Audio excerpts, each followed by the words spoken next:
Listen to what the state-run media reporter says. Demetrius Hollins was pulled over outside of Atlanta. Video of Sergeant Michael Bongiovanni hitting Hollins. Already on the ground and handcuffed, Officer Robert McDonald stopped on the 21-year-old's face. Were they both charged with felonies? Police have to be charged in the same way you would charge a citizen with the same crime. One man elbow striking another man as he's giving up, and then you would charge that man with what? Felonious assault and battery. If you stomp on a guy's head on the street and it's caught on video, you'll be charged with attempted murder. So let's get into this first video and let's talk about what went wrong here. Two Georgia police officers fired after video surfaced on social media showing them punching and kicking a man in the head who was handcuffed on the ground. One attorney claiming that video may be misleading. The lawyer for the state is going to tell you that the video is misleading. Hit and kicked in the face by police. The man assaulted on video, now calling for those officers to be charged as criminals. Punched, tased, kicked in the head, and incarcerated for no reason. Take a look at his face real quick and remember what the state-run media reporter just said to you, that you did not see what your eyes just saw. I am a law-abiding citizen whose rights were repeatedly violated. Look at his face. Why in the world would your face look like that after interaction with a peace officer? Remember, the state-run media is going to tell you that you're not seeing what you're seeing. Demetrius Hollins was pulled over outside of Atlanta. The situation escalating quickly. Watch as one witness captures video of his hands come up. He has a gun to his head from 1 foot away. What in the hell is going on in this country? Then he just decks him. The situation escalating quickly. Watch as one witness captures video of Sergeant Michael Bongiovanni hitting Hollins. That's not how we exit the car. That is not how we do things. You have your trifold, identification, insurance. You have everything up in your visor. I sent you in your package this fancy broccoli wad rubber band that connects your trifold and your proof of identification. Everything is set up just perfectly like this. Your camera is in your other hand and you are filming your own face like this. The cop tells you to step out of the car. You give him your license, registration, and proof of insurance. He says anything to you, you invoke your Fifth Amendment right. If he tells you get out of the car, you immediately flip open the first page and you inform him, I'm not armed. I'm no threat to you. I have a right to film the police. It's on the first page of my trifold. I'm more than willing to step out of the vehicle. However, I understand it's my duty and my obligation according to the rule of law that I have to step out of the car. However, I want to inform you that I'm going to be filming this interaction and everything's on camera. Watch as one witness captures video of Sergeant Michael Bongiovanni hitting Hollins. Already on the ground and handcuffed, another person records Officer Robert McDonald stop on the 21-year-old's face. This guy comes running up with the gun in his hand. Robert McDonald He's got a gun pointing at him on the 21 and then he steps on his face.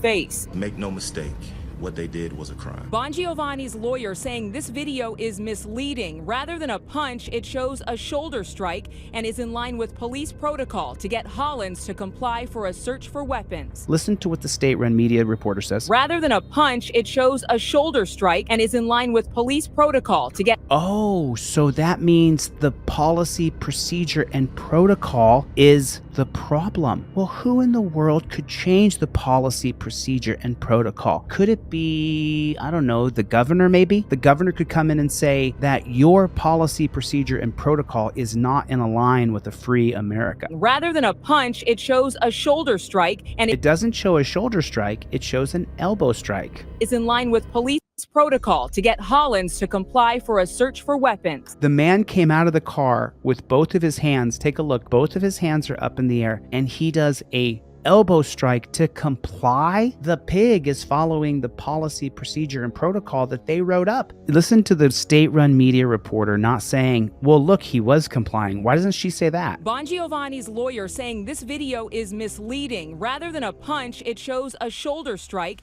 and is in line with police protocol to get... That was an elbow strike in the face. Hollins to comply for a search for weapons. And then she doesn't say he had both of his hands up. The state-run media reporter's in for the cop, explaining what the lawyer said. Both officers are fired within 24 hours. Ooh.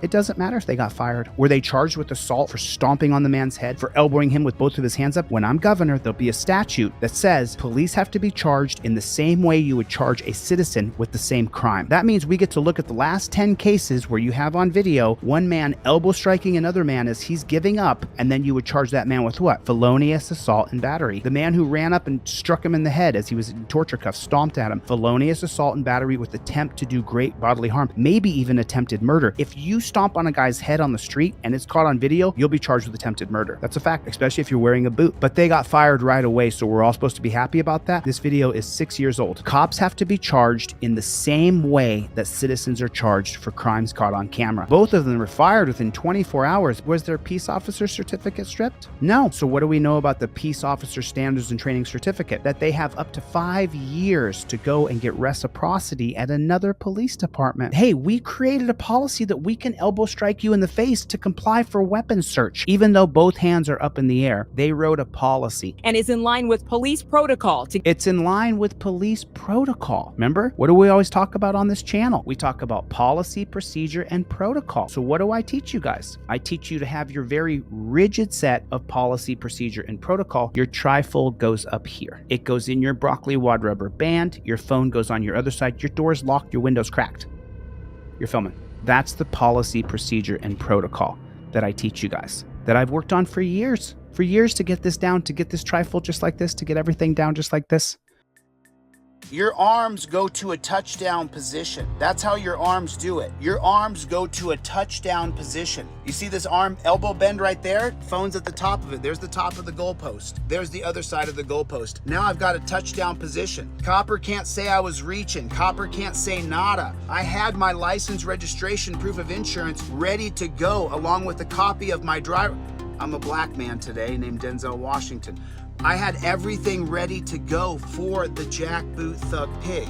I had everything ready to go. License, registration, proof of insurance, everything was together on a laminated card. I already laminated it. I took my time to do it because I don't want this jackboot thug pig to have any kind of power over me. I gave you everything I have to give you required by law. Leave me alone at that point. I'm not gonna play the game of why'd you pull me over. I'm not gonna play the game of do you know how fast I was going. No, no, no, no, no. We've seen time and time and time again that you end up going in torture cuffs, that you end up going to jail. You have to use the trifold. Then the cop says, you know what?